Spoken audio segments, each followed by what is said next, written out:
The sun was a benevolent god in the flawless blue sky of a perfect Ohio Saturday.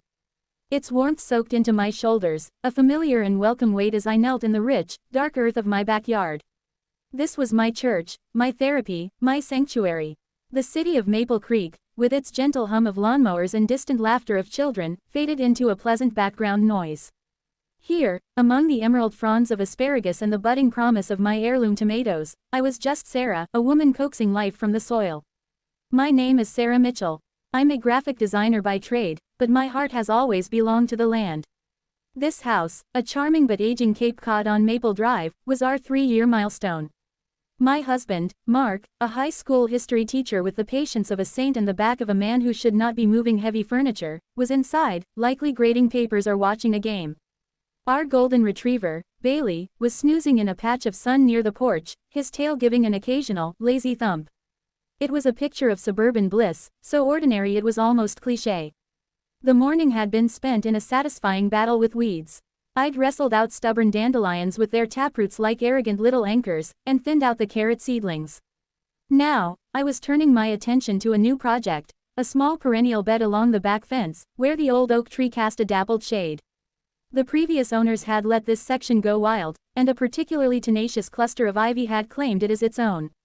I'd been hacking at it for weeks, and today was the day I was determined to win the war. I swapped my trowel for a heavier, forged steel hand fork, its prongs sharp and determined. The soil here was different, less loamy, more compacted, mixed with the fine, hair-like roots of the oak. I drove the fork in, using my body weight to lever out a stubborn root system. With a satisfying crack, a large network of ivy roots came loose, showering me with dark soil. I sat back on my heels, wiping a sweaty, dirt-smudged forehead with the back of my glove. That's when I saw it. Where the root ball had been, the earth had collapsed into a small, neat hole. And in that hole, something gleamed. Not a rock, not a piece of broken pottery, but something metallic and smooth. My initial, mundane thought was soda can. Some lazy litterbug from decades past. Annoyed, I reached in, my fingers closing around something cold, hard, and surprisingly regular in shape. I pulled it out. It wasn't a can. It was a box. A metal box, about the size of a thick paperback book, made of what looked like tarnished brass or copper. It was surprisingly heavy for its size, and it was sealed shut, seemingly seamless except for a faint, hairline crack along one edge. The surface was intricately engraved with swirling, artful patterns that were clogged with dirt, but even through the grime, I could see they were masterfully done. It felt old. It felt important. "Mark," I called out, my voice sharper than I intended. "Mark, come out here." A moment later, the screen door squeaked open and my husband ambled out, squinting in the sunlight. "What's up? Unearth a dinosaur bone?" he joked, his voice a comfortable rumble. "Better, I think," I said, holding up the box. "Look at this." He came over, his curiosity piqued. He took it from my hands, turning it over with a historian's reverence. "Wow, this is something else. It looks handmade. Old." He ran a thumb over the engravings. "Look at this workmanship. This isn't something you'd buy at a department store. We need to get it open," I said, my heart starting to beat a little faster. The mundanity of my gardening afternoon had been utterly shattered, replaced by a thrilling, palpable mystery. We took it inside, laying it carefully on a towel on the kitchen table. Bailey sniffed at it suspiciously before deciding it was not a treat and returning to his sunbeam. For the next hour, we tried everything. We pried at the seam with butter knives, we tapped it gently, we even debated heating it slightly to expand the metal. Nothing. It was as if it had been forged as a single, solid piece. "Maybe it's not a box at all," Mark suggested, a little defeated. "Maybe it's just a decorative weight or something." But I knew it wasn't. I could feel it. There was a hollowness to it when you tapped it just right. There was something inside. Frustrated, I picked it up again, running my fingers over the designs, trying to find a latch, a button, anything. As I traced a particular floral motif near one corner, my nail caught on a nearly invisible depression. I pressed it, not expecting anything to happen. There was a soft, precise click. Mark and I stared at each other, our eyes wide. The hairline seam was now a visible gap. The box had a secret latch, perfectly integrated into the engraving. My hands trembled as I carefully pried the lid open. It resisted for a moment, then gave way with a faint sigh of releasing pressure, as if it had been holding its breath for a very long time. The interior was lined with faded, crumbling purple velvet. And resting within that velvet nest were three objects. The first was a stack of letters, tied together with a disintegrating blue ribbon. The paper was brittle and yellowed, the ink a faded brown. The second was a small, sepia-toned photograph. And the third was a single, heavy, silver coin. We went for the photograph first. It showed a young couple, probably in their late teens or early 20s. The young man was tall and lean, with a serious, almost shy expression, dressed in a simple, dark suit. The young woman was radiant, her hair piled high in the style of the late 19th century, a small, knowing smile playing on her lips. She was holding a bouquet of wildflowers. On the back, in an elegant, cursive hand, was written, Eleanor and Thomas, June 1898.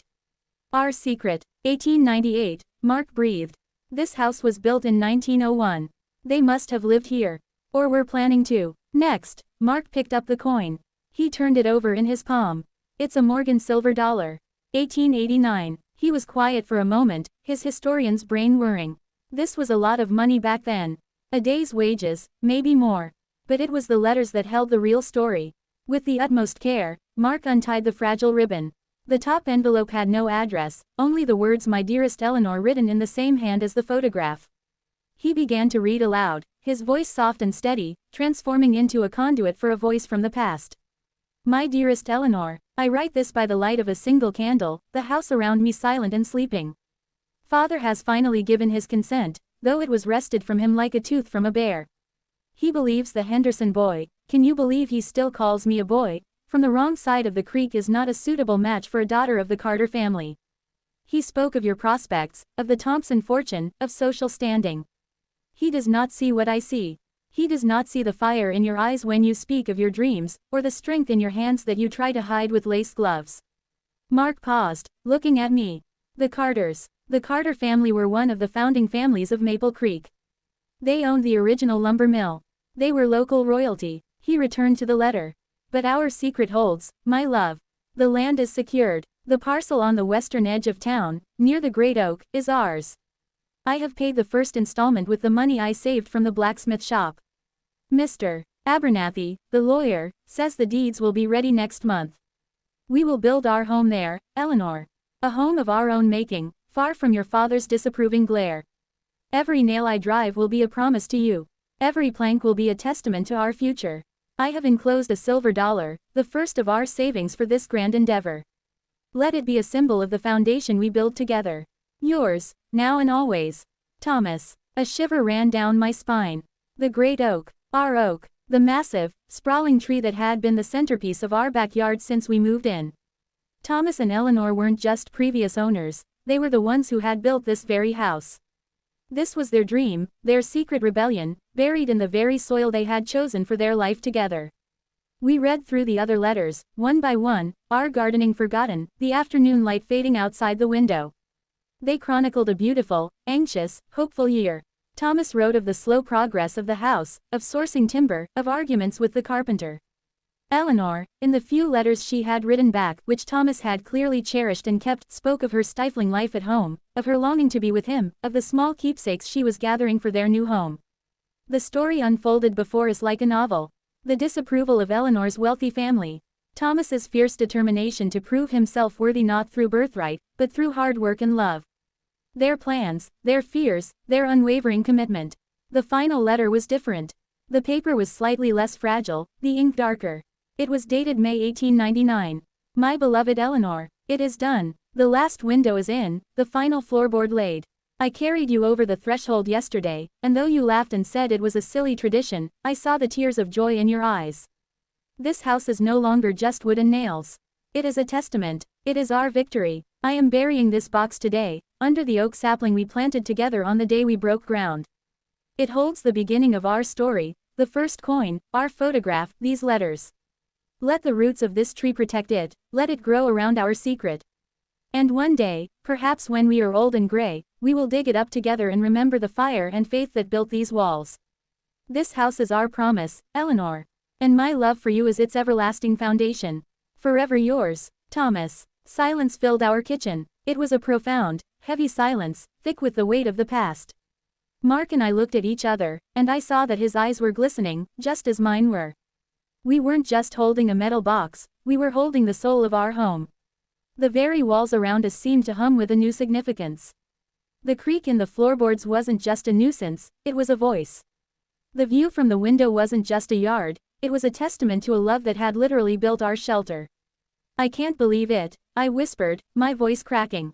All this time, we've been living inside their love story. Mark gently placed the last letter back in the box. We have to find out what happened to them, he said, his teacherly instincts kicking into high gear. Did they live here long? Did they have a family? The following week was a whirlwind of research. Mark spent every evening at the local historical society, while I scoured online archives and census records. The story of Thomas Henderson and Eleanor Carter slowly came into focus. They did live a long life in the house they built. Thomas's blacksmith shop evolved into a successful small engine repair business that lasted well into the age of the automobile.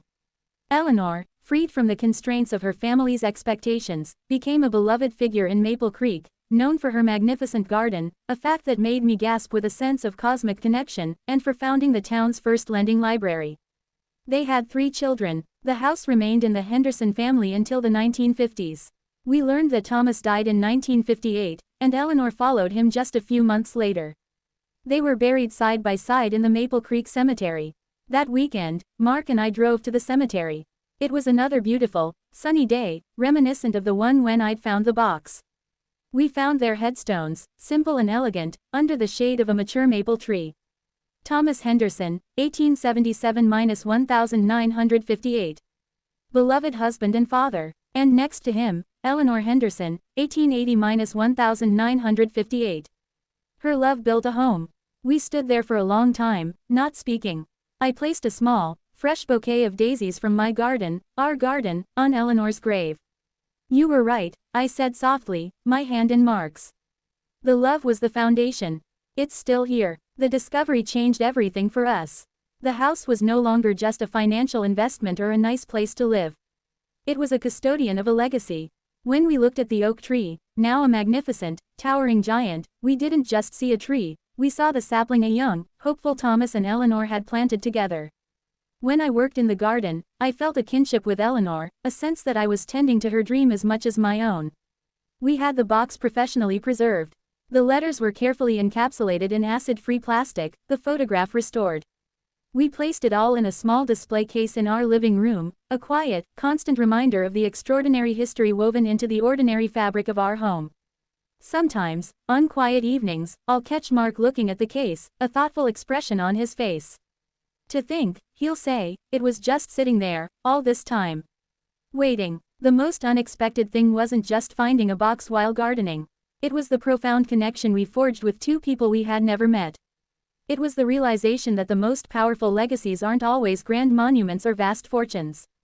Sometimes, they are quiet stories of love and determination, buried in the earth, waiting for the right moment to be discovered, to remind a new generation that a house is made of wood and stone, but a home is built on something far more enduring. It was a truth I had felt in my bones every time I dug my hands into the soil, but now I had the proof, etched in faded ink and sealed with a silver coin. I was gardening when something unbelievable happened, and in that moment, the past reached out, took my hand, and made our present, and our future, infinitely richer.